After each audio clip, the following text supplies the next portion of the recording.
Bom, gostaria de dar muito boa tarde a todos, agradecer muito a participação e, sobretudo, agradecer imensamente o professor José Fernando Simão, que muito generosamente aceitou meu convite para participar dessa conversa, né, a 11ª conversa sobre o direito civil e sobre esse tema tão rico, né, que é o das doações inoficiosas. Eu confesso, professor, que esse era um dos temas que eu mais estava esperando, né, e até torci bastante para que você aceitasse conversar sobre ele, e então que bom que isso deu certo, né? Muito bem, pessoal, só para situá-los todos, né, esse assunto das doações inoficiosas, hoje, como eu comentei no Instagram, né, é uma pedra no calcanhar do planejamento sucessório, um assunto verdadeiramente espinhoso, infelizmente mal resolvido, né? E aí, professor Simão, aqui, graças aos professores que eu tive na UFMG, né, fico muito feliz por isso, tem sempre que fazer esse registro, eu acabei desenvolvendo, desde a época da graduação, uma metodologia de estudo em que toda vez que eu vejo que um assunto me perturba bastante, sabe, eu gosto sempre de voltar no mínimo ao século XIX para ver o que estava acontecendo por ali e como é que esse assunto apareceu na trajetória da codificação, né? Não que necessariamente o que eles discutiram a gente tenha que usar hoje em dia, óbvio que não, mas é interessante ver, né, o surgimento da discussão, porque muitas vezes, né, quando a gente não tem esse panorama, a gente acaba pensando que o direito é o que é, porque sempre foi, né, ele acaba ficando naturalizado, a gente não percebe, inclusive, a possibilidade de rediscutir certos assuntos simplesmente pelo fato de que são assuntos que há muito tempo já geram dificuldades, né? E é exatamente o que acontece com esse assunto, né? É muito interessante ir à coleção de comentários sobre o Código Civil do Clóvis Bevilacqua e verificar que, ao comentar o dispositivo correspondente ao 549 do Código Civil de 2002 no Código de 16, que tem, né, o mesmo conteúdo, ele dizia que aquele dispositivo era uma inovação, considerando o direito da época, né? Tanto considerando o direito pré-codificado brasileiro, né, o direito filipino, quanto considerando os códigos civis do mundo, né? Ele, inclusive, sempre tem esse trabalho comparativo que é muito interessante, né? E ele diz, né, ou pelo menos ele imaginava naquela ocasião ter encontrado uma solução mais interessante do que a que outros códigos haviam adotado. E aí eu sempre gosto de voltar um pouquinho mais no tempo, né, e ver como que a coisa estava ali nos tempos de Teixeira de Freitas, né, tanto na consolidação das leis civis, quanto depois nas ideias dele sobre o esboço. E esse é um assunto muito interessante, porque já ali na consolidação das leis civis, o Teixeira de Freitas dizia que ele não conhecia norma alguma no direito brasileiro que tratasse de doações inoficiosas, né, que, na verdade, as ordenações cuidavam apenas de doações inoficiosas feitas para descendentes, mas que não havia norma alguma que tratasse de doações inoficiosas feitas para outras pessoas, né? Posteriormente, no esboço, ele chega até a pensar, né, num esquema de doações inoficiosas, que, infelizmente, a gente não consegue compreender tão bem pelo fato de que o esboço não chegou ao livro do Direito das Sucessões, mas já uma coisa que me chama muita atenção, professor Simão, é o fato de que ele previa, por exemplo, que você só poderia discutir as doações inoficiosas feitas nos 3 últimos anos de vida do doador, né, daquele autor da herança, né, que a gente está discutindo naquele momento. Então, enfim, isso só para, assim, são curiosidades, né, da minha metodologia de pesquisa que sempre me mostram, né, que sempre me deixam empolgado quando eu consigo ver que o assunto tem ainda mais, né, enfim, não é um assunto fechado, não é um assunto que eles já davam por certo naquela época.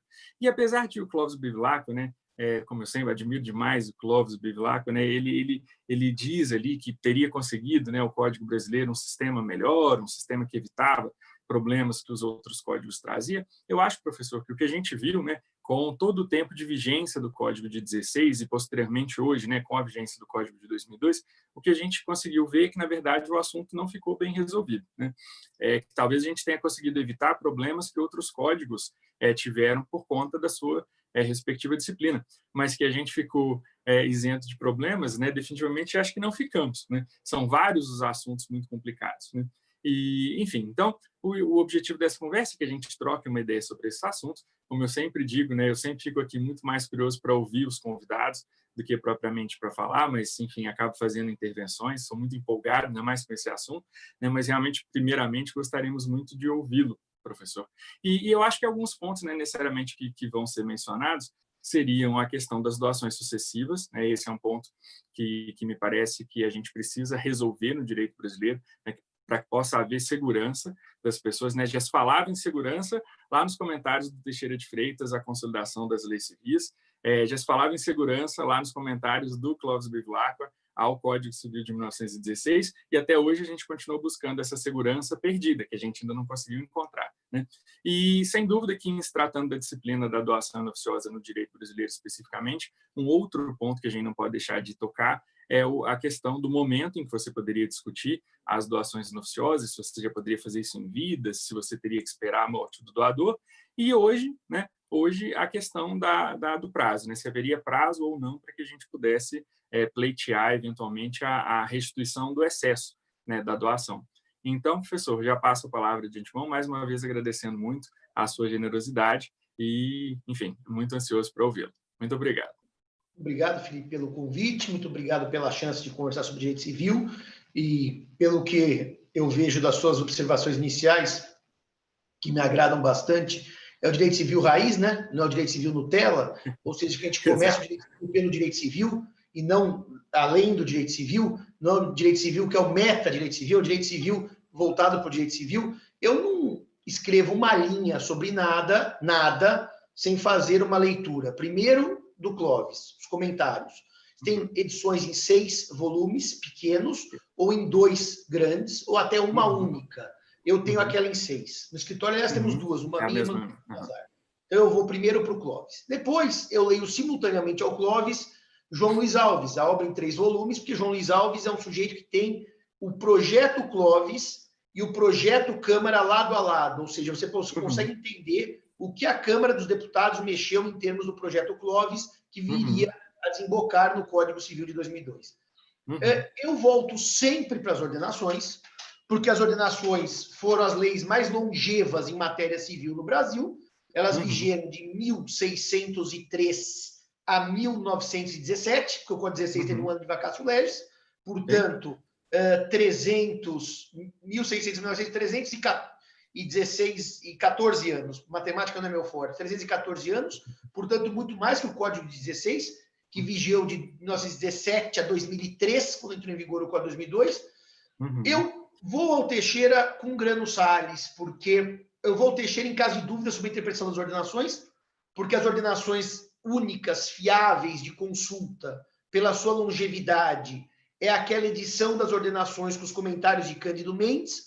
São, portanto, ordenações glosadas por Cândido Mendes, que explica item por item, dispositivo por dispositivo, à luz da doutrina, à luz de leis posteriores que alteraram o texto das ordenações, à luz de reflexões próprias dele como professor. Então, hoje, para quem não tem acesso à obra original, eu até achei num sebo a obra do século XIX, mas aquela versão que o Senado Federal fez era baratíssima, em 5 volumes, os 5 livros das ordenações, e eu sempre volto ao direito romano, pelo menos o básico, que é Zé Carlos Moreira Alves, que é o livro básico de direito romano, e volto ao direito romano depois, se precisar, de maneira mais profunda, com outras obras, como a do Alexandre Correia, o Caetano se acha, que é uma obra de peso. Tem a obra do professor Herbert Chamon, também, que é uma obra de peso. E eu, particularmente, gosto muito de ler os romanistas franceses e italianos. Eu não sou um cara com facilidade de leitura em italiano, porque eu aprendi a ler francês antes, então eu começo nos franceses, que eu leio melhor. Depois eu vou para o italiano, que eu tenho alguma dificuldade, mas sempre tenho uma ajuda tecnológica em alguma dúvida, ou mesmo algum amigo. Então é assim que eu estudo direito civil. De frente para trás, né? Volto em Roma primeiro. Eu vou nas ordenações e vou voltando ao passado. Eu não começo em Roma. Eu não faço uma linha histórica. Faço uma linha de retrocesso. Eu vou voltando nos institutos. Então, efetivamente, eu já fiz isso com a doação de pai para filho, um artigo que eu publiquei na revista do professor Otávio Luiz Rodrigues Júnior, de Direito Civil Contemporâneo. Eu já fiz isso com a doação... aquela doação do professor Fachin, meu Deus do céu, que eu fiz um longo estudo sobre isso. Eu fiz sobre os pactos sucessórios, os pacta corvina e as questões de doação antecipada, se existe doação em vida com efeitos após a morte. Eu fiz toda uma leitura dos pactos sucessórios para entender a doação. Voltei ao direito romano também, está publicado na obra em homenagem ao professor Luiz Edson Fachin. Eu nunca fiz um percurso histórico das doações inoficiosas, mas o professor Felipe esclarece uma coisa que me parece óbvia. Quando eu trato de doação inoficiosa, artigo 549, eu trato de doação que não pode ser feita porque aquele bem doado não poderia ser testado. Em outras palavras, como há uma limitação testamentária para aquela disposição, mortis causa, o Código espelha a mesma restrição para a disposição inter vivos. Seria mais ou menos olhar assim: o que eu não posso testar, eu não posso doar. Se eu dou o que eu não posso doar, tecnicamente eu invadi a legítima. Eu uso entre aspas, porque legítima não existe porque eu estou vivo. Mas em tempos modernos e de comunicação por internet, é melhor ser preciso nas palavras e começar com mencionismo. Então eu dou o que eu não podia testar, logo eu invado a legítima por doação, e isso se chama inoficioso, o que eu não poderia transmitir mortis causa e transmitir inter vivos. Portanto, a leitura da doação inoficiosa é uma leitura de doação com sucessão. Ela tem a mesma ratio legis, a mesma ratio iuris. Se o sistema dissesse que eu não posso, por testamento, invadir a legítima, daqui a pouco eu vou fazer uma nota sobre isso, sobre a legítima. Mas, se o sistema não vetasse a doação que invade a legítima, seria o sistema mais imbecil do mundo, porque eu não espero a minha morte, eu dou em vida e, olha o termo atécnico, errado, deserdo, tiro todos os bens dos meus herdeiros necessários. Portanto, quando o professor Felipe disse, e eu confesso que eu desconhecia, que as ordenações já tinham uma regra de vedação da doação inoficiosa para descendente, que é a mais importante na prática. Também daqui a pouco eu explico por quê. Porque, na prática, quando eu morro, os meus pais já morreram. Isso é questão de faixa etária. O índice de sucessões que eu deixo bem para os meus pais é mínimo. O índice de sucessões que eu deixo bem para os meus filhos ou netos é enorme. Então, a vedação que eu desconhecia, como diz o professor Felipe, que as ordenações tinham com relação à doação inoficiosa, ela é uma vedação evidentemente necessária. Por quê? Se eu quiser frustrar um planejamento sucessório, criar um planejamento sucessório, frustrando a legítima de filho, passando para pai, é pouco provável. É pouco provável que se meu pai morre, vai para os meus irmãos. Se minha mãe morre, vai para os meus irmãos. Quer dizer, não é uma fraude, vamos dizer assim, que seria usual. Agora, eu tenho um filho que eu gosto e um filho que eu não gosto. Eu quero deixar tudo para o filho que eu gosto. Eu sei que o filho que eu não gosto não praticou nenhum ato passível de deserdação. Artigo 1814, 1962 e 1963. Então eu testo, deixo tudo para a filha Maria, porque detesto o filho João. O código diz, não pode. Agora, se não houvesse a limitação da inoficiosidade, eu doava em vida. E daí pode. Quer dizer, seria um código simplesmente com uma legítima para inglês ver. Né? Para inglês ver. Seria uma legítima completamente obtusa, em bom português. Ou numa linguagem do século XIX, que eu aprendi com Machado e agora estou lendo o Zé de Alencar, no Silva, estúrdia, esquisita, estranha. É uma legítima estranha porque eu não protejo em vida, só protejo após a morte. Então, a forma de fraudar não é fraude, porque a lei não proíbe, é doar tudo em vida para um filho e dane-se o outro. Então, efetivamente, fico contente que as ordenações filipinas já tinham uma regra que não acho, Felipe, que deva ser muito diferente de alguma coisa romana, porque provavelmente quando se cria a noção de legítima no direito antigo, tinha que haver uma restrição à doação sob pena da legítima ser completamente ineficaz. Facilmente provável. Agora, prosseguindo o raciocínio. Quando vocês pensam em legítima, é necessário um breve esforço histórico para entenderem um pouco dessa legítima no Brasil, porque doação inoficiosa e testamento são duas formas gratuitas de disposição e que têm a ver, portanto, com restrições. Por quê? Porque o maior entrave, o maior limite, a maior restrição à autonomia privada testamentária chama-se legítima. Existem outras, como, por exemplo, justificar as cláusulas de inalienabilidade, impenhorabilidade, incomunicabilidade, 1848. Porque, na verdade, o direito sucessório nasce de um conflito entre dois sistemas que eram opostos. O sistema romano, de ampla liberdade testamentária, de valorização de autonomia privada, não que naquele tempo tivesse esse nome. Eu estou lendo os olhos de hoje. E o sistema germânico, do fedos, da família, em que havia grandes restrições à liberdade de testar. Desse conflito, que, aliás, talvez toma o ápice em termos históricos, quando o Império Romano do Ocidente cai, 476 depois de Cristo, naquela famosa invasão, que não é, na verdade, nenhuma invasão, porque os bárbaros foram sendo empurrados pelos hunos e foram morando dentro do Império por concessão romana, então é praticamente um golpe de Estado, não é uma invasão, como foi a invasão da França pela Alemanha na Segunda Guerra Mundial ou na Primeira Guerra Mundial. Foi praticamente uma implosão de um sistema em que os bárbaros se miscuíram com os romanos, né? As várias famílias, os godos, os ostrogodos, os alanos, os suevos, os bretões e assim por diante. Então, o que acontece nesse momento?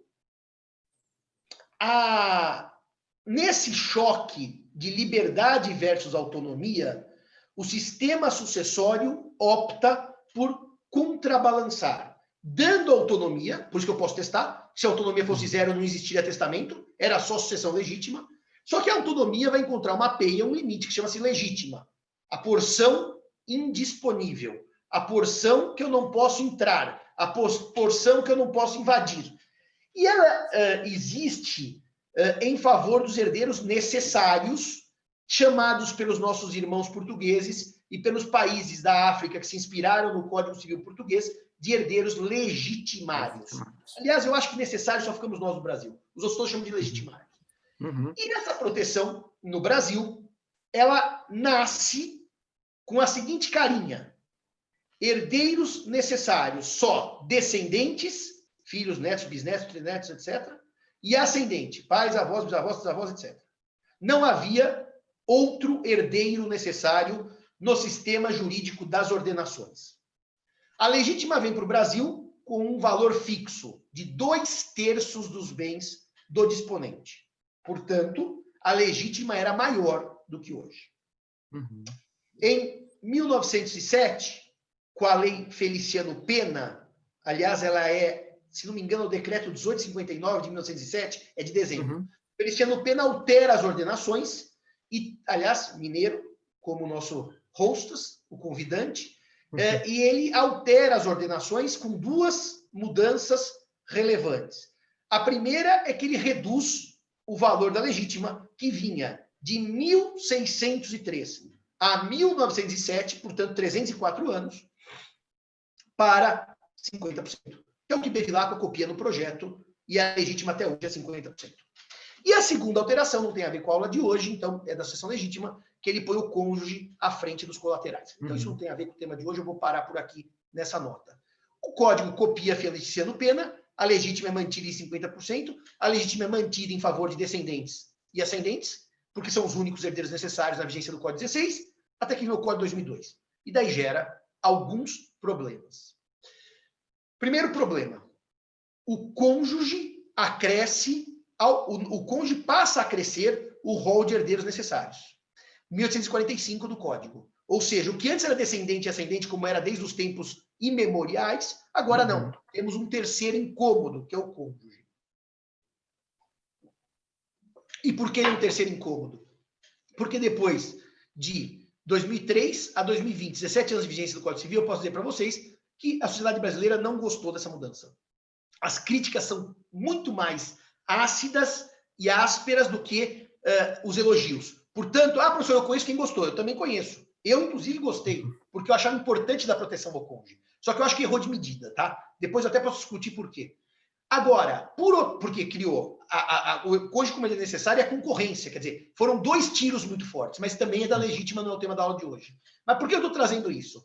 Evidentemente, que se a doação inoficiosa é um espelho de proteção da legítima por ato entre vivos, quem tem proteção da legítima mortis causa? Descendentes, ascendentes e, desde 2003, o cônjuge. Tem a mesma proteção no ato entre vivos, que o Código Antigo não mencionava cônjuge, porque ele não era herdeiro necessário. Então, hoje, tem a proteção da doação inoficiosa, os descendentes, os ascendentes e o cônjuge. Porque o Código diz no 549, eu vou trazer uma nota sobre companheiro em exatos 30 segundos.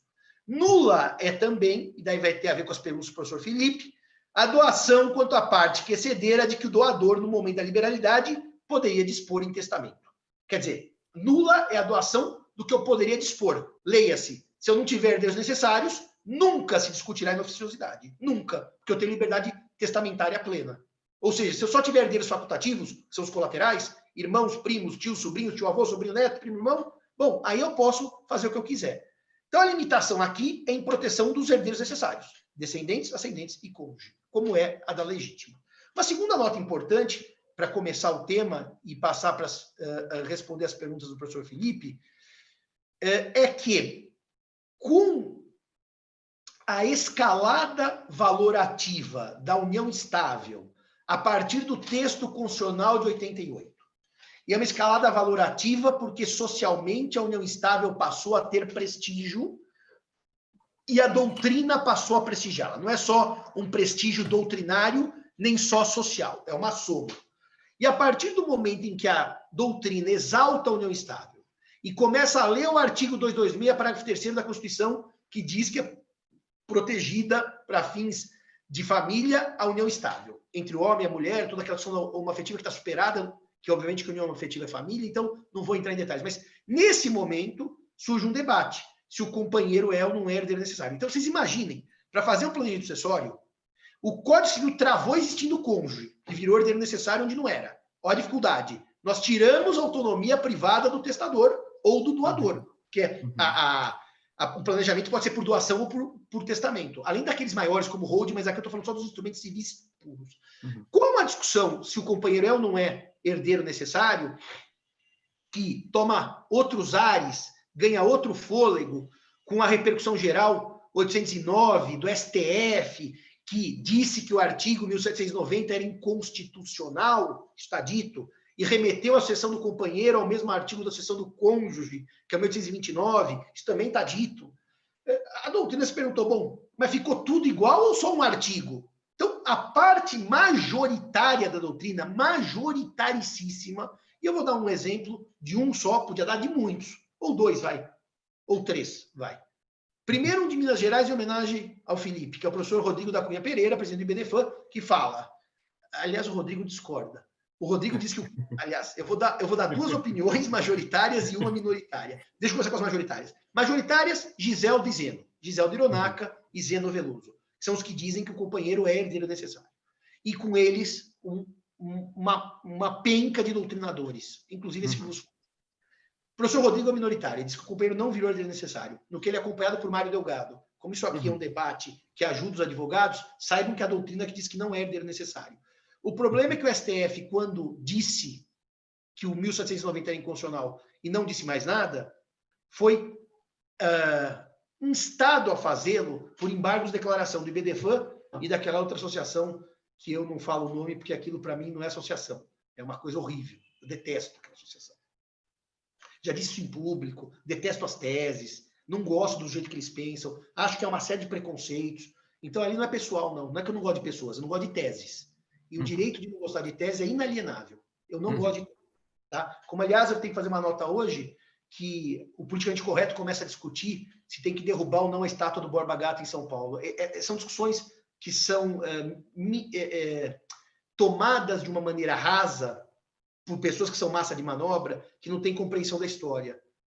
Porque até hoje aquele que eu gosto muito, o professor Vila, da ex-Jovem Pan, dizia, bom, se for assim, tem que derrubar o Tiradentes, porque ele tinha escravo em casa. Então, se vamos ver quem era escravocrata, quem maltratava escravo, é outra dimensão da realidade.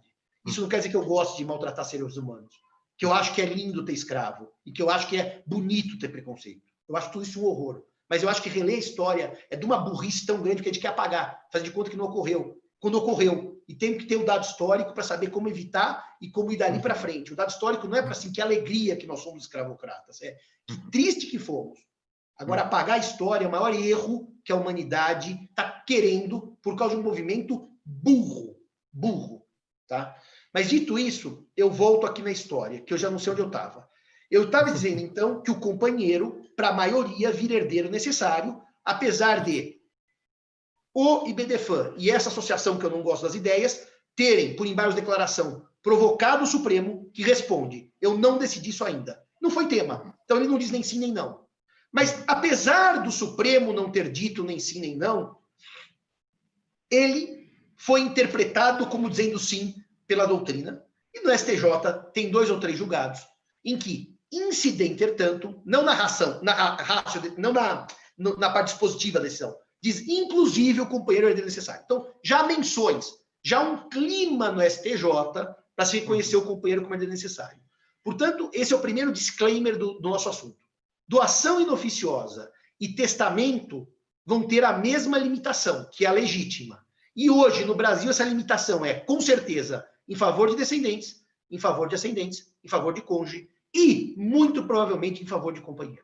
Quem está fazendo planejamento sucessório, tome muito cuidado. Porque vocês têm que alertar o cliente de vocês que a questão não está resolvida e ele pode assumir riscos sendo orientado. Riscos sendo orientado. Vocês não podem fazer de conta que o debate não existe, porque isso seria extremamente prejudicial ao planejamento e ao cliente e aos clientes dos senhores. Dito isto, então eu acabei o quadro geral dessa restrição chamada legítima e o quadro geral dessa restrição que esbarra no ato inter vivos, que é a doação oficiosa do 549. Vem uma segunda nota. O Código causou um enorme problema ao tratar duas coisas iguais com regras diferentes. Explico. O objetivo do 549 e o objetivo do 845, que tem os herdeiros necessários, é o mesmo. É garantir a legítima. É tornar a legítima intocável. Tornar a legítima garantida a pessoas que o Código entende que merecem proteção. Estamos de acordo. Só que ele atacou na parte contratual com uma regra e na parte sucessória com outra regra. No livro das obrigações, entendido como o livro todo, não estou dizendo a teoria geral, no livro das obrigações, o maior livro e mais bonito do Código Civil, ele trata a doação oficiosa como nula. Olha lá, nula, nulidade absoluta, artigo 166 do Código Civil, é nula. Aliás, 167 traz a simulação, que também é nula, mas nula é 166 do Código Civil, 166. Quando ele vai tratar eu vou chamar assim, eu sempre estou dizendo aqui para vocês que pela internet é melhor a gente simplificar a linguagem e sacrificar um pouquinho a técnica. Quando ele trata da invasão da legítima em vida, sacrificando a técnica, ele trata sobre o aspecto da nulidade absoluta do artigo 166. Quando o Código vai tratar de sucessões e também da invasão da legítima, aí é da legítima mesmo, o sujeito já morreu, já abriu a sucessão nos termos do 1784, ele vai trabalhar sobre uma rubrica que é o capítulo 11 do livro 5, que é o direito às sucessões, que se chama da redução das disposições testamentárias. Artigos 1966, 1967 e 1968, 3 artiguinhos. E daí, quando vocês abrem, para aqueles, eu disse ontem, numa live, que eu fui acabar a live da Pavinha. A Pavinha é minha amiga aqui da Exanc, que caiu depois de 1 hora, e eu abri no meu Instagram só para acabar a live com ela, para responder o que ela veio me perguntado. Porque ela veio me perguntado se eu achava que os alunos hoje tinham mercado de trabalho, pós-pandemia, etc., e eu reabri a live para falar sobre isso. E daí eu aproveitei e dei uma dica lá, e eu vou depois fazer até uma live, porque eu tive uma ideia com quem foram os meus professores de civil, quem foram os professores que me inspiraram para dar aula. Eu vou fazer uma live do tempo da saudade, quem sabe até agora com a pandemia passando e as restrições abrindo, eu posso até um dia fazer ao vivo, mudando o conceito de ao vivo presencial, telepresencial para ao vivo presencial. Mas quem estuda a teoria geral, como eu dizia ontem, entende bem a diferença do 549 para um 968, um 965, desculpem. Porque o 965 tem o seguinte texto: ao herdeiro instituído. Ah, não é um 965. É um 967, né? Não, da redução? É um 966. Eu errei um artigo, é um 966. O remanescente pertencerá aos herdeiros legítimos quando o testador só em parte dispuser da cota hereditária. Um 967. As disposições que cederem a parte disponível, leia-se, parte disponível, mesma coisa da inoficiosidade.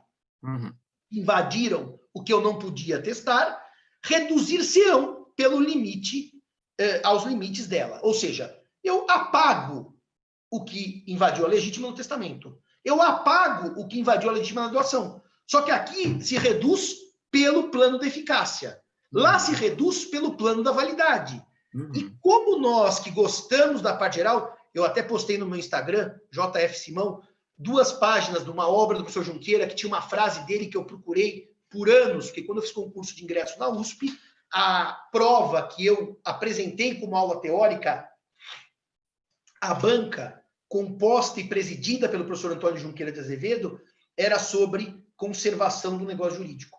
E eu até citei o professor Junqueira nessa semana, porque ele tem um pedaço lindo sobre a conservação, e eu já volto nessa dicotomia do 549 com 967, já volto, em que ele diz uma frase que é linda nesses tempos de pandemia, de coronavírus. Conservar o negócio jurídico não é um fetiche, não é uma ideia porque eu gosto do contrato como ente.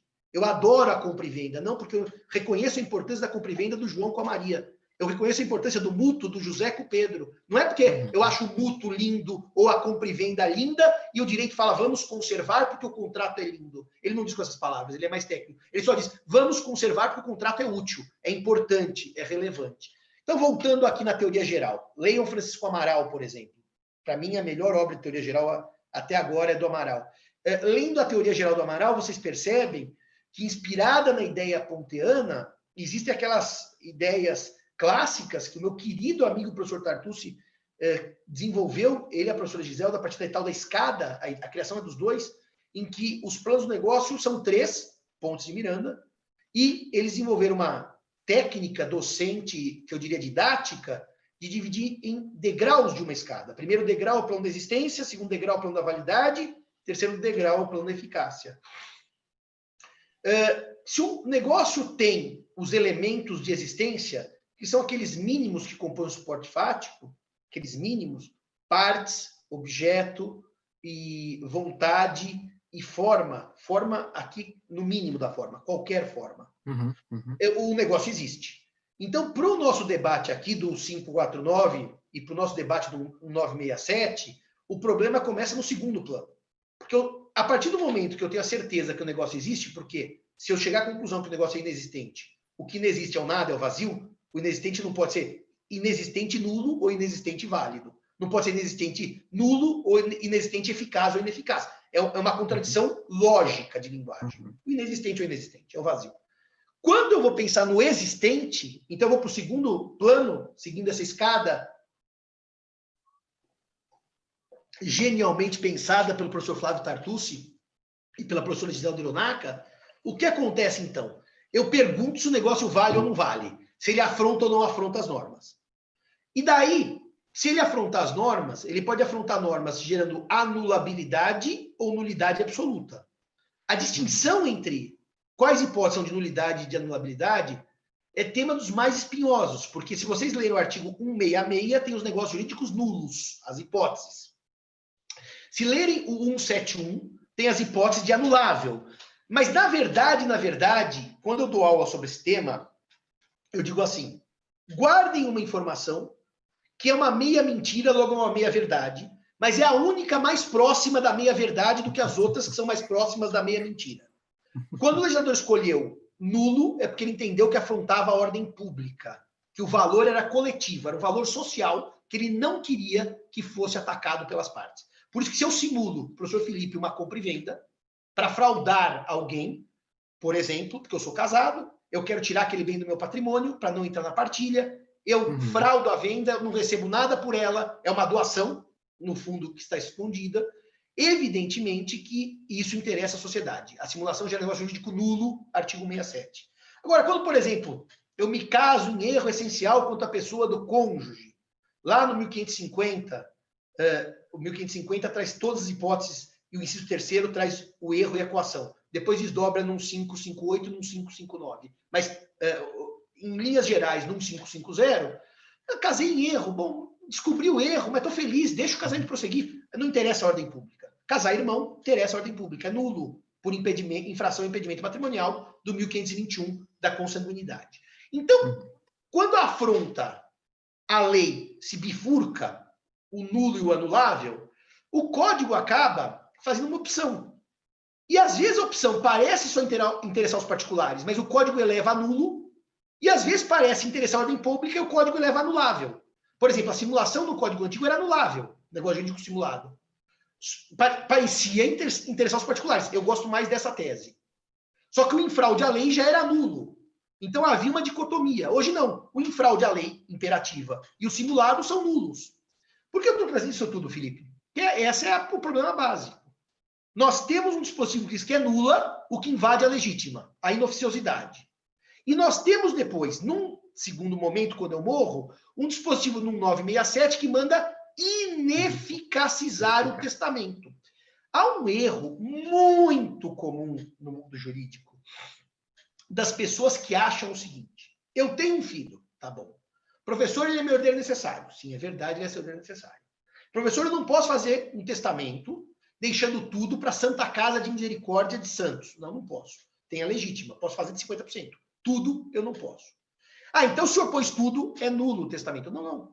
O código diz reduzir-se-ão. Leia-se. Eu retiro eficácia parcial. E o testamento é existente e válido, mesmo invadindo a legítima. Só que eu faço um ajuste de contas e retiro parte da eficácia. Agora, na doação inoficiosa, o código diz é nula. Se é nula, eu tenho que desfazer com efeitos ex tunc, retroativos, a doação. Porque a ineficácia é daqui para frente. A invalidade é daqui para trás. Não dá para eu desfazer daqui para frente, porque eu tenho que apagar os efeitos do que foi feito.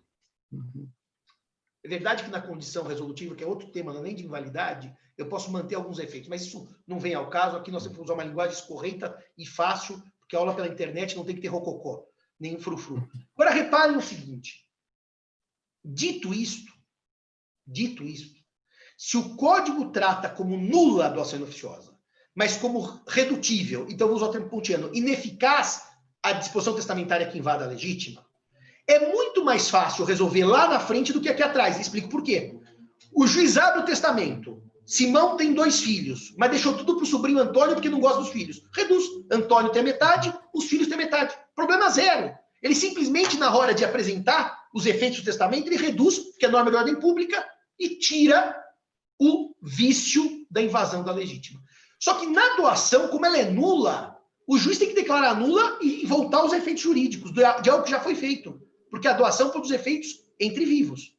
Então, hoje, se eu tiver um único bem, zero de dinheiro na conta, exemplo bem acadêmico bobo, e um único filho, e eu doar essa casa para a Santa Casa de Misericórdia, invadiu a legítima na metade. Então, metade da doação é nula. Nula. Se é nula, não tem prazos para se declarar nulidade absoluta. Se é nula, pode ser, inclusive, invocada como questão de ordem pública, porque o nulo o juiz pode conhecer até de ofício. Essa é a solução que o código deu, o que é estranha. Porque ele poderia ter dado uma solução de ineficácia. Dizendo assim, a doação que invade a legítima é ineficaz, ponto. E quanto é que eu tenho de prazo se dissesse isso? O prazo normal da usucapião. Se eu dou para o professor Felipe o que eu não podia doar porque tenho filhos, e meus filhos não reagirem a essa doação inoficiosa no prazo da usucapião do professor Felipe, a doação, que era inválida, que era ineficaz, na minha ideia, teria eficácia plena pela usucapião. Na solução da invalidade, eu tenho um problema, porque o professor Felipe é dono, e eu tenho que saber qual é o prazo que eu tenho como herdeiro para reclamar da doação que o professor Simão fez e que invadiu a legítima. E o prazo, a resposta é não há, porque o nulo não se convalida. Essa é a orientação óbvia, doutrinária, de leitura da lei pela doutrina. Depois a doutrina eu vou mostrar que ela titubeou, mas enfim. Então eu teria 2 questões. Primeiro, quando é que eu declaro a inoficiosidade? Posso declarar no dia seguinte à doação. A inoficiosidade não tem relação com a morte da pessoa. A doação não é inoficiosa porque eu morri, é inoficiosa porque eu doei. A redução é que se dá na morte, porque o testamento não é eficaz antes da morte. A doação pode se dar no minuto, a redução por inoficiosidade pode se dar no dia seguinte. Aliás, eu doei de manhã, o herdeiro à tarde pode pedir a declaração de inoficiosidade, porque ele foi prejudicado na legítima. Então não há, em tese não há isso, não há controvérsia, que se esperar a morte. Esperar a morte não há. Por quê? Porque é um negócio intervivos, que eu anulo, que eu peço a nulidade, eu vou dizer assim, eu vou dizer peço a invalidade, vou explicar por que daqui a um minuto. Que eu peço a invalidade a partir do momento que ela ocorreu. Ah, mas Simão, eu posso esperar a morte? Em tese eu poderia. Se o negócio jurídico é nulo, ele é nulo hoje para tudo sempre. Então eu poderia, para não brigar com meu pai, que doou a casa para o meu primo invadindo a minha legítima, esperar a morte do meu pai. O problema é que aí tem duas questões. A primeira é que se gerar usucapião, o redondo vira quadrado. Se meu pai doar para o meu primo hoje, em 2020, e morrer em 2080, porque meu pai é um homem longevo, vai ter 150 anos, vai ter usucapião. Mas existe um outro problema. A doutrina não se conforma em ler que a redução das disposições testamentárias é no plano da eficácia e que a invalidade da doação é no plano da validade e ainda com a sanção da nulidade absoluta. E a doutrina foi e construiu, e não é de hoje. O julgado que define isso tudo é de um ministro que não está mais no STJ, não sei nem se já é falecido, Eduardo Ribeiro, em que ele vai dizer que a doação que invade a legítima é anulável. Mas, Simão, está escrito nula no código, e já estava escrito nula no outro código. A doutrina leu como anulável. Respeitáveis autores, e não é um, são muitos autores. E se ela é nula, não tinha prazo. Mas se a doutrina leu como anulável e o STJ acolheu, e hoje não há dúvida, eu sempre pesquiso esse tema que eu acho tão lindo, não vi mudança de orientação. O STJ está tranquilo naquela orientação dos anos 90 do ministro Eduardo Ribeiro, num precedente que é um primor técnico, porque ele era um ministro, repito, não sei se ele está vivo ou morto, mas de uma qualidade técnica invejável.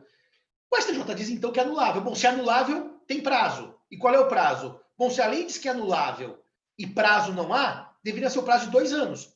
Mas a lei não diz que é anulável. 2 anos por causa do artigo 179, só para contextualizar a conversa. O artigo 179, que diz, quando o código disser que é anulável, mas não houver prazo, vale um prazo comum de 2 anos. Só que como não há no Código Civil essa disposição da anulabilidade, a doutrina seguindo o Código de 16, que não tinha esse prazo de 2 anos, joga para os 20 do Código Antigo, que era a regra geral de prescrição. Então, pela leitura da doação inoficiosa no Código 16, a partir de doutrina e STJ, o filho prejudicado, eu digo filho porque é o mais comum, podia ser o ascendente, ele teria 20 anos para pleitear a invalidade, sempre tomando cuidado com o usucapião. Se desse usucapião, o redondo vira quadrado. Mas eram 20 anos o prazo.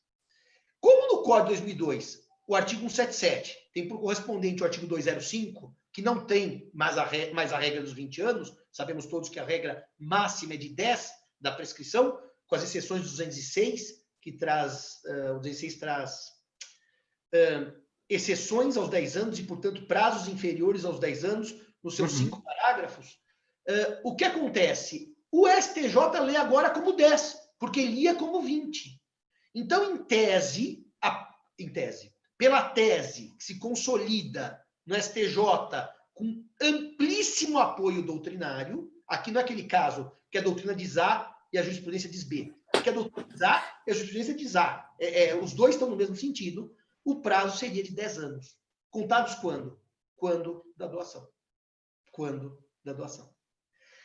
Agora, eu vou falar de doação sucessiva, mas antes eu quero fazer uma nota para vocês, que a última pergunta que o professor Felipe me fez é...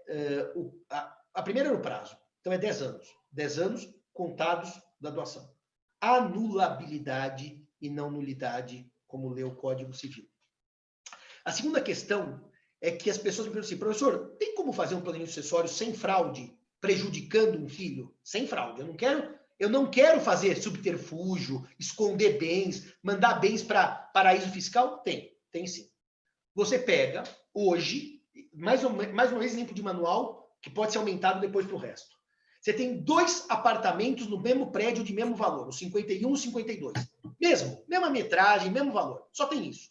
Tem 2 filhos. O João, que é um relapso, te abandonou, te odeia, e a Maria, que é cuida e amorosa. O João não cometeu nenhum ato de indignidade para possível deserdação. Então, não tem jeito. Vamos resolver na lei. Vamos, professor Simão. Eu pego o apartamento hoje e dou para a filha Maria. Tenho 2 e fico com 1. Essa doação é válida? É, porque eu tinha um patrimônio de 100, doei 50, não invadi a legítima. E vou mencionar como bom advogado. Dou da parte disponível, dispenso a colação, junto o IR, mostrando que eu tenho como doar sem invadir a legítima. Essa doação é válida? Ultra, hiper, super, mega blaster válida. Fiquei com outro apartamento que era o 51. Peguei o apartamento 51 e vendi. Posso? Claro, é meu. Ou não, eu tenho que ficar com o apartamento até morrer para deixar para outro filho. E pego o dinheiro e gasto. E quando eu morro, como dizia o velho adágio, gastei com mulheres, bebida e drogas. O resto desperdicei. Então eu gasto, me divirto. Quando eu morro, eu tenho 0 no meu patrimônio. E minha filha Maria, lá atrás, ganhou o apartamento. O filho José fica a ver navios. Não dá para reclamar? Não, não dá para reclamar. Porque a doação se verifica válida ou inválida no momento que ela é feita. E no momento que ela foi feita era possível, porque eu tinha 2 de igual valor, o 51 e o 52. E isto não é fraude. É porque a legítima não tem uma proteção daquelas que eu diria para os senhores inquebrável. O problema é que o legislador pensa, você acha que alguém vai, como regra, doar para uma filha e queimar o outro apartamento inteiro? Não, ele vai guardar alguma coisa para sobreviver. Ele não vai ser tão maluco. Mas se tiver um cliente maluco, que fala, eu quero fazer isso, ele tem como pular a legítima sem os verbos fraude, burla, porque não é. É uma forma que o sistema permite dar um bypass na legítima. Então, agora vem a terceira pergunta do professor Felipe. O problema das doações sucessivas. Porque repare um detalhe, senhores. A legítima é 50% dos bens descontados as dívidas, colacionadas às doações feitas em antecipação de legítima. Também não vou entrar nesse tema, porque esse tema é ultra complexo. Mas vamos lá. Vamos falar assim, a legítima é de 50%. Não vamos entrar nos detalhes da lei, do cálculo. Vamos, tudo simples pela internet, que tem que ser tudo simples. Muito bem. Então eu tenho, até aqui é um bom exemplo, porque eu tenho exatamente 2 relógios iguais. Eu sou um pouco obsessivo. Eles não são bem iguais, não é que sou um negócio, mas são praticamente iguais. Eu sou um pouco obsessivo nas minhas coisas. Eu adoro ler livro 2 vezes, ver filme 2 vezes, ter 2 relógios. Bom, eu pego esse relógio, que vale 10, e dou para minha filha. E fico no meu patrimônio com esse que vale 10, e, portanto, não invadi a legítima. Meu filho pode reclamar? Nada. Eu doei validamente. Daí, no mês seguinte, eu falo, como eu tenho um relógio que vale 20 mil reais, eu vendo esse relógio, ponho 20 mil no bolso e dou mais 10 mil para minha filha. E digo, bom, como eu tenho 20, dando 10, eu não invadi a legítima. Então, minha filha ganhou um relógio e mais 10 mil, que é a metade do outro relógio. E daí eu pego, depois de 2 anos, agora eu só tenho 10 mil, divido por 2, 5 mil, e dou mais 5 mil para minha filha. Bom, meus amigos, se eu pudesse fazer o cálculo da legítima em cada doação separada, nunca existiria legítima, porque tudo é divisível por 2. Tudo. De 1 quaquilhão, em homenagem ao tio Patinhas, querido tio Patinhas, o Uncle Scrooge, até a moedinha de 50 centavos, que eu posso dividir em 2 de 25. Então, se eu calcular assim, eu olho a doação naquele momento, e isso basta, não existe legítima. Que eu vou doando, meu patrimônio vai caindo de 1 milhão para 500 mil para 250 mil, 125, 62, acabou. Quando eu morro, tem R$1 na conta, que é metade de 2. Esta lógica não é a lógica do sistema. Na inoficiosidade, eu tenho que olhar o histórico das doações. É verdade que na primeira, que só tem uma, basta olhar aquela. Mas se vier uma segunda, ou vier uma terceira, ou vier uma 20ª, ou uma 189ª, eu vou ter que olhar a partir da primeira. Sob pena de gerar uma coisa óbvia. Nunca existe legítima, porque tudo é divisível por 2. Esse é um problema bonito e é um problema sério. Por que ele é sério? Quando o Bunazar fez a tese de doutorado que eu orientei, está saindo publicada agora, eu fiz até o prefácio para ele essa semana passada. Semana passada eu produzi um monte de artigo em coautoria, prefácio. Eu estou numa fase de ócio criativo, porque na advocacia diminui o trabalho, em compensação acadêmica que estou produzindo. Aliás, essa live do professor Felipe é exatamente a última que eu faço, porque agora só depois de julho eu vou ter alguns congressos virtuais, sim, eu vou fazer, mas lives eu parei. Vou ter o congresso sobre o RJET, vou ter o congresso do professor Valdir Grisardi, mas eu realmente estou parando a live, porque a live gera um problema. A gente acorda esperando a hora de chegar a live, e depois não dorme de ansiedade depois da live. A live é uma coisa assim, ela te deixa o dia inteiro preso. A nossa live começa às 5, 7 horas da manhã, está pronto para a live. Depois, já fica na frente do computador, 7 horas da manhã. A live. Então, eu estou parando isso. Aliás, eu só vou fazer live, viu, Felipe, agora de história, coisa que não tem nada a ver. Coisa que ninguém assiste, eu me divirto. Não quero fazer mais live jurídica. Mas, de qualquer maneira, o que eu dizia, então... Porque a live que você se diverte é bom. Põe uma taça de vinho, toma um vinho com os seus convidados e fala sobre a vida. Mas o que eu dizia, então, que é um problema que o professor Bunazar bem trouxe, que não é o decréscimo, é o acréscimo. Porque repare um detalhe. Quando aquele pai tinha 1 milhão de patrimônio, doou 500, depois doou 250, foi diminuindo para chegar a zero, a doutrina é uníssona. Soma-se tudo e vê-se doação por doação, mas olhando um histórico. Não é como se fosse aquela única doação da vida dele. Agora, há um problema aqui, gente, que é seríssimo. Eu vou dar um exemplo que é seríssimo, abordado pelo professor Bruno Nazar, e vou caminhar para as minhas conclusões. Eu tenho um patrimônio que vale R$1 milhão. Eu dou para o meu filho, porque não gosto, agora vamos dar o exemplo da minha filha, 750 mil. Doação inoficiosa. Invadi em 250. A minha filha pode entrar com uma ação, comigo vivo, contra mim e o irmão que ganhou, para reduzir e voltar 250 ao meu patrimônio. 549 do Código Civil. Ela não faz isso. Não faz isso. Passa-se um ano, eu tenho, por exemplo, uma fábrica de álcool gel e ocorre uma coisa chamada coronavírus, e aquilo dá uma explosão de dinheiro. Então, repare, eu tinha um patrimônio de 1 milhão, fiquei com 250 e meu filho com 750.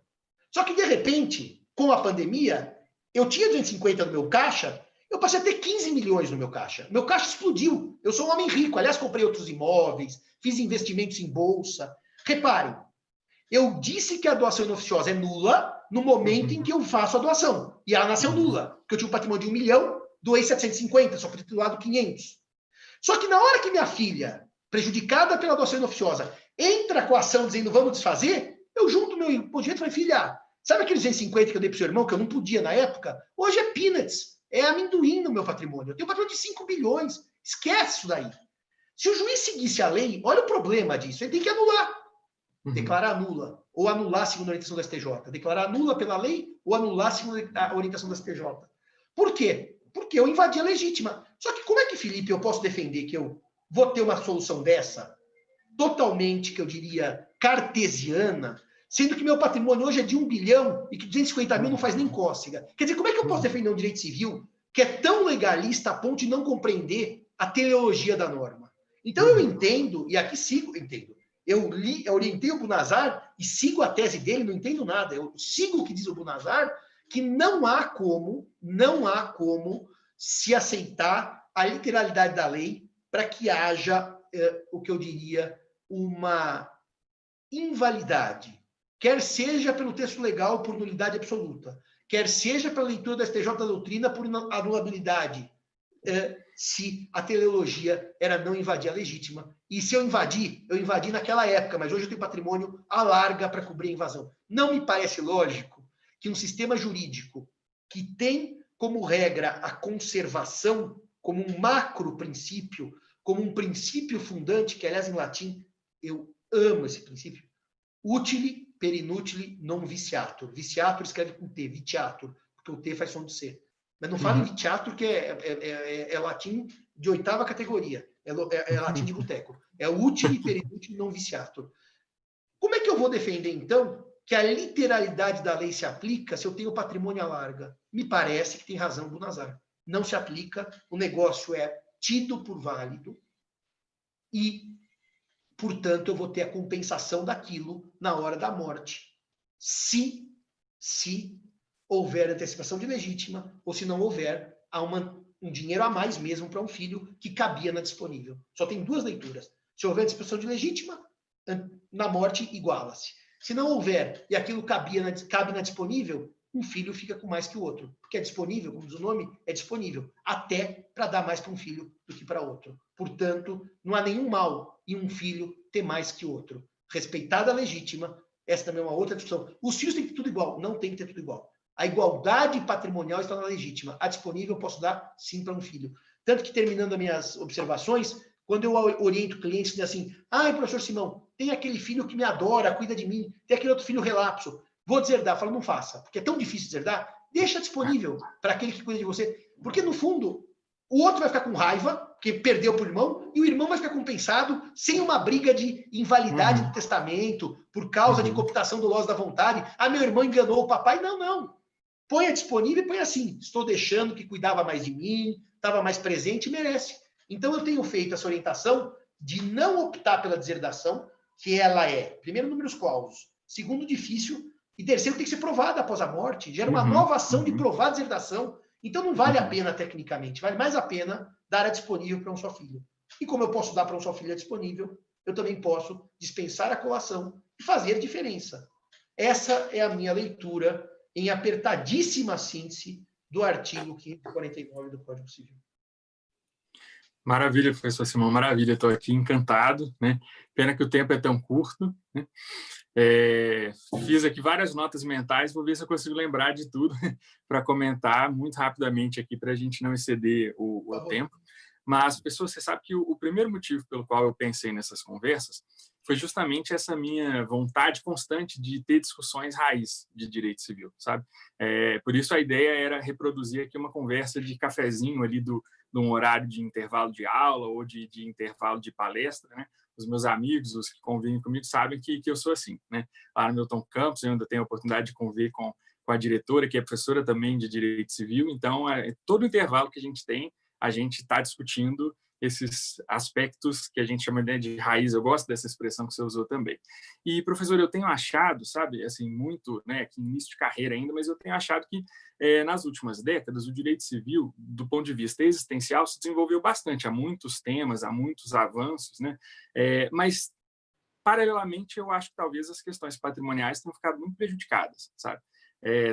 Claro que há assuntos novos, mas tem alguns assuntos antigos que estão mal resolvidos e que pararam de ser estudados. Ou então Mas passaram a ser estudados. Uma nota, você que é muito novinho, que não tem nem 20 anos ainda, eu vou te fazer uma nota, porque eu sou mais velho, estou calvo. O direito de família existencial, em geral de família, pode ser em geral todo, mas o de família existencial dá muito ibope.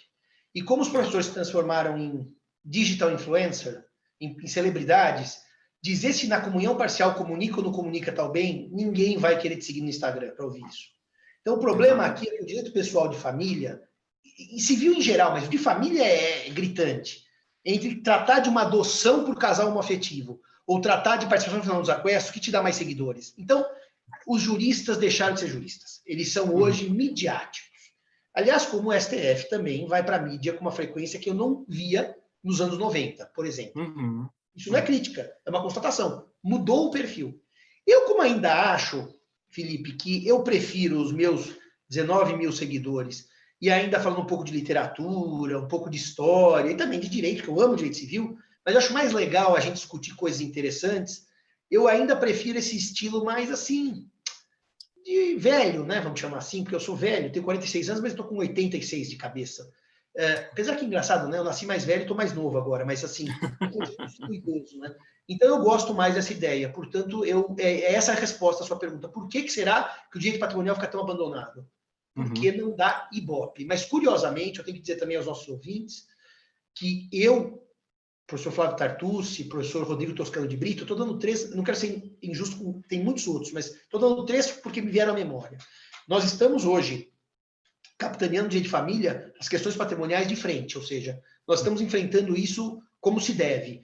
Nós não estamos mais negligenciando. E sabe o que é interessante disso? Que a hora que você assume uma postura proativa no direito patrimonial, você começa a fazer escola. Ou seja, o direito patrimonial que estava tão patinho feio, ele começa a ter uma retomada. Então, só para responder a sua pergunta, concordo em gênero, número e caso, e digo mais, é bom que surjam escolas pelo Brasil todo de debate patrimonial do direito civil. O existencial, no meu sentir, não tem mais uma ou outra questão, mas muito mais de bioética que de direito, muito mais, que merecesse discussão pelo direito privado. Tá? Essa é a minha leitura. Não, concordo plenamente. Tinha separado aqui também, professor, por curiosidade, era o parágrafo 3º do título 97 do livro 4º das ordenações, que tratava da questão das doações inoficiosas para os filhos, justamente dentro do tema das colações, né? E, basicamente, o que o texto dizia era que, vamos lá, se a doação for tão grande que exceda a legítima do filho, né, a que foi feita, em mais a terça da herança do seu pai, etc, etc. Ou seja, era o ponto das ordenações. Estou consultando aqui. Diga. Lê de novo para mim. É o título, claro. É o livro 4º, que é o livro de direito privado. É o título 97, parágrafo 3º. Parágrafo 3º. Diz o seguinte, vou ler o parágrafo inteiro. E se o filho ou a filha, a que foi feita a doação pelo pai ou pela mãe, ou por ambos, assim em casamento, como por qualquer outra maneira, não quiser, por morte do pai ou mãe, ou de ambos, entrar com os irmãos na herança do pai ou mãe ou ambos, não será obrigado a tornar a seus irmãos a coisa que lhe foi dada. Ou seja, haveria uma dispensa de colação, né? Estaria dispensado a colação, salvo se a doação for tão grande que exceda a legítima desse filho ou filha, a que foi feita, e mais a terça da herança do seu pai ou mãe ou de ambos, se ambos lhe fizeram a doação, por cuja causa a legítima dos outros fique em alguma parte diminuída. Porque, em tal caso, se a herança não quiser na herança não quiser entrar, será obrigado a refazer aos irmãos toda a sua legítima, que, tirada a terça, lhes pertence a ver dos bens do pai, ou mãe, ou de ambos, se ambos fizeram a colação. É exatamente a regra atual. Porque, como ele diz, mantida a terça, quer dizer, que é disponível, eu retiro a invasão e mantenho a disponível. Portanto, é uma situação de ineficácia parcial. É exatamente a mesma ideia do código, só que com 2/3 para 1/3, como eu expliquei, a legítima era de terços. Exatamente.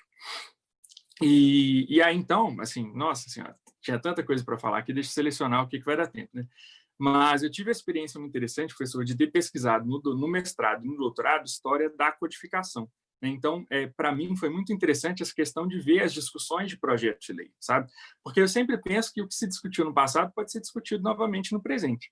Então, eu estava aqui o tempo inteiro te ouvindo e pensando no que eu tinha lido aqui no Teixeira de Freitas e no Clóvis Bevilacqua, rapidamente, antes da nossa conversa, e constatando mesmo que eu acho que, no fim, o Clóvis Bevilacqua não fez a escolha mais certa, né? Porque a ideia de trazer para o Código Civil brasileiro um sistema novo, em que você vai discutir a doação inoficiosa não depois da morte, não no inventário, mas em vida, no projeto aqui, no esboço, o Teixeira de Freitas tratava da questão das doações inoficiosas, avançando com relação ao que havia no direito filipino, mas ele só admitia a discussão da doação inoficiosa no inventário. Então, ali você iria discutir a colação. Qual que era o único código vigente? O Código Francês. E o Código Francês tinha feito opção pela discussão ser post-mortem, ser no momento da morte. O problema é que aí, Felipe, eu tenho que defender o Bevilacqua, que ele tinha uma escolha de Sofia. Ele tinha uma escolha trágica. Se ele diz que a doação inoficiosa se discute desde logo, passa-se o prazo, em tese, sedimenta a propriedade e ninguém discute mais, pela usucapião. Se eu digo que isso pode lá para frente ser discutido, ele ficou com medo de que eu tivesse um prazo eterno para o debate. Sim, era um medo. Então, a opção dele era uma opção de escolha de Sofia, de escolhas trágicas, né? Concordo. Então, fizemos e justamente o que aparece no comentário dele é justamente essa questão da preocupação com a segurança. Mas aí, professor, só assim, eu não vou estender como nós combinamos, mas aí eu acho que o grande problema, né, concordo plenamente com você quando você diz que o problema está nos critérios diferentes. Então, quando você vai discutir a redução das disposições testamentárias, você vai resolver no plano da eficácia. E aí eu só acrescentaria, quando você vai discutir a antecipação da legítima, você leva em conta também o valor da legítima apurada, a legítima verdadeira, né? Aquela que foi apurada no inventário. E ali é que você vai discutir as doações que foram feitas em antecipação. Agora, quando você vai discutir as doações que seriam antecipação de parte disponível, porque, na verdade, a discussão da doação inoficiosa é exatamente uma antecipação de parte disponível. Mas, então, o nosso critério que ficou no código é eu discuto a antecipação da legítima no inventário, considerando o valor da legítima, o verdadeiro valor da legítima. Agora, para discutir as antecipações do que a gente poderia chamar de parte disponível, foi feita essa opção por considerar o momento da doação. E aí o problema que vem, além desses todos, né, que você muito bem mencionou, essa questão do aumento de patrimônio, né, que é uma questão sempre que eu fico pensando, e queria ter ouvido, né, queria ter visto o Clóvis Bevilacqua escrever sobre isso, é que se você discute a doação inoficiosa em vida, né, você acaba permitindo que depois que houve a restituição do patrimônio, né, e alterações patrimoniais que a pessoa sofreu, que ela doasse novamente. Então, eu acho que o grande problema dessa adoção do código é essa questão, porque literalmente, o 549 hoje, né, que reproduz o texto do código anterior, trata do momento da doação. E a gente está diante de uma norma altamente restritiva de direito, né, que restringe... Né? Mas por quê, Felipe? A teoria pontiana exige que a validade se afira no momento em que o ato é celebrado. Então, também não podia ter deixado validade para aferir lá na frente. Tinha que ter mudado tudo para eficácia. Exatamente. Mudado tudo para eficácia, exatamente. Bom, o tempo não permite, a gente tinha combinado, não vamos exceder. Quem sabe a gente tem a oportunidade de discutir numa outra ocasião, professor. Eu só queria rapidamente não deixar de fazer 2 comentários. Primeiro, que eu tinha um projeto muito bacana com o meu orientador de mestrado e doutorado na UFMG. Nós tínhamos diversas obras de direito civil clássicas, sobretudo as do século XIX, né, todas que já estavam em domínio público, disponibilizadas em um site. Esse site acabou não sendo mantido, mas agora ele generosamente criou uma editora, então as obras vão voltar a aparecer agora por meio de livros digitais. Então, para as pessoas que têm dificuldade, muitas vezes, de acesso, né? Você estava comentando aí a questão da edição do Cândido Mendes. Eu tenho a sorte de ter esses trabalhos todos aqui facilmente acessíveis no meu computador, mas eles vão voltar a ficar acessíveis, não mais pelo site que a gente tinha, mas agora por esse projeto de editora que ele tem. E uma outra curiosidade só, professor, porque eu estava esperando tanto para conversar com você, né? A minha pesquisa de doutorado foi sobre a trajetória do direito das sucessões na codificação.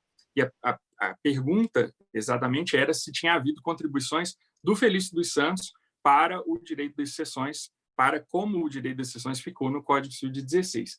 Então, ali eu descobri coisas muito interessantes. Por exemplo, o fato de que, na verdade, o Feliciano Pena, quando propõe a lei, ele, na verdade, queria antecipar a entrada em vigor, né, a promulgação e a entrada em vigor daquilo que a Câmara já havia sedimentado dos debates da Comissão dos 21, e que ele entendia que eram assuntos que estavam muito bem no projeto, né, no estado do projeto naquela época.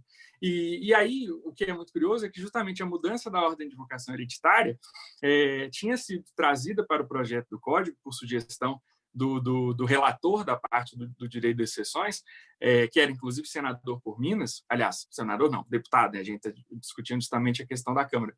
E ele sugere a adoção não da ordem de invocação hereditária do Clóvis Bevilacqua, que era confusa, muito parecida até com a ordem hoje do Código de 2002, porque já previa concorrência de cônjuge com ascendentes e descendentes. Ele propõe justamente a adoção da ordem que tinha sido pensada pelo Felício dos Santos e que só encontrava algo similar em uma lei da província de Buenos Aires. Isso, na verdade, eu descobri na pesquisa, mas eles nem chegaram a discutir isso na Câmara, não. Eu não sei se eles tinham essa informação de que essa ordem de invocação hereditária é tão bacaninha, né? Descendentes, ascendentes, cônjuge, companheiro, quer dizer, cônjuge colaterais, já tinha sido, já tinha aparecido poucos anos antes em uma lei da província de Buenos Aires. Mas, enfim, nos códigos civis...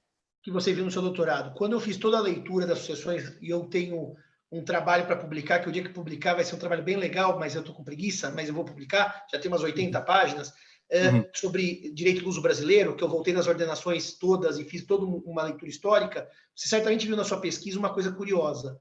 A coisa curiosa é que quando a Câmara rejeita o projeto Bevilacqua para adotar a Feliciano Pena, para não chegar na conclusão de concorrência, diz lá atrás, em 1900 e bolinha, olha, isso vai dar confusão, vai dar briga. Exatamente. Então, o projeto Bevilacqua não é acolhido como código em termos de vocação hereditária por conta de um medo do Congresso, da Câmara dos Deputados na época, de que houvesse confusão. Então, na verdade, a Câmara, quando simplificou a vocação hereditária, e eu não sabia que era essa lei da província de Buenos Aires, isso eu não sabia, ela atende a uma ideia implícita de que concorrência é igual a briga, o que depois parece que acertaram quando se vê em 2002.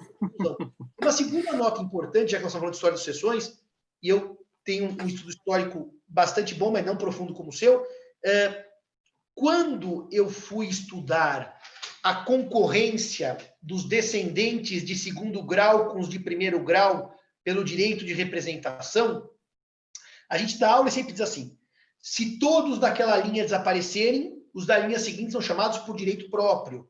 Não há mais representação. 3 netos herdem por cabeça, e não de acordo com o que os seus pais herdariam se vivos fossem. E eu sempre tive isso uma certeza, que era uma coisa óbvia. O que não é nada óbvio, porque as ordenações filipinas, elas mantinham a sucessão por estirpe.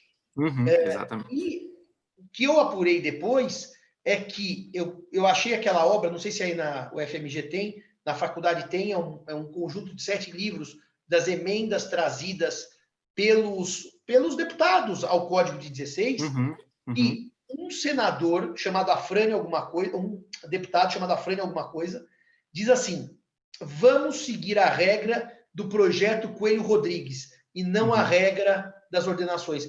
E o debate não tem um grande debate. Eles vão abandonar uma tradição milenar para uma novidade que só o Brasil seguiu. porque Portugal manteve a troncalidade, manteve a representação, a representação nessas hipóteses de filhos, netos, que são filhos de filhos distintos. Então, eu achei curioso também descobrir por que nós abandonamos um modelo que era, vamos dizer, o usual no sistema brasileiro pelo texto das ordenações.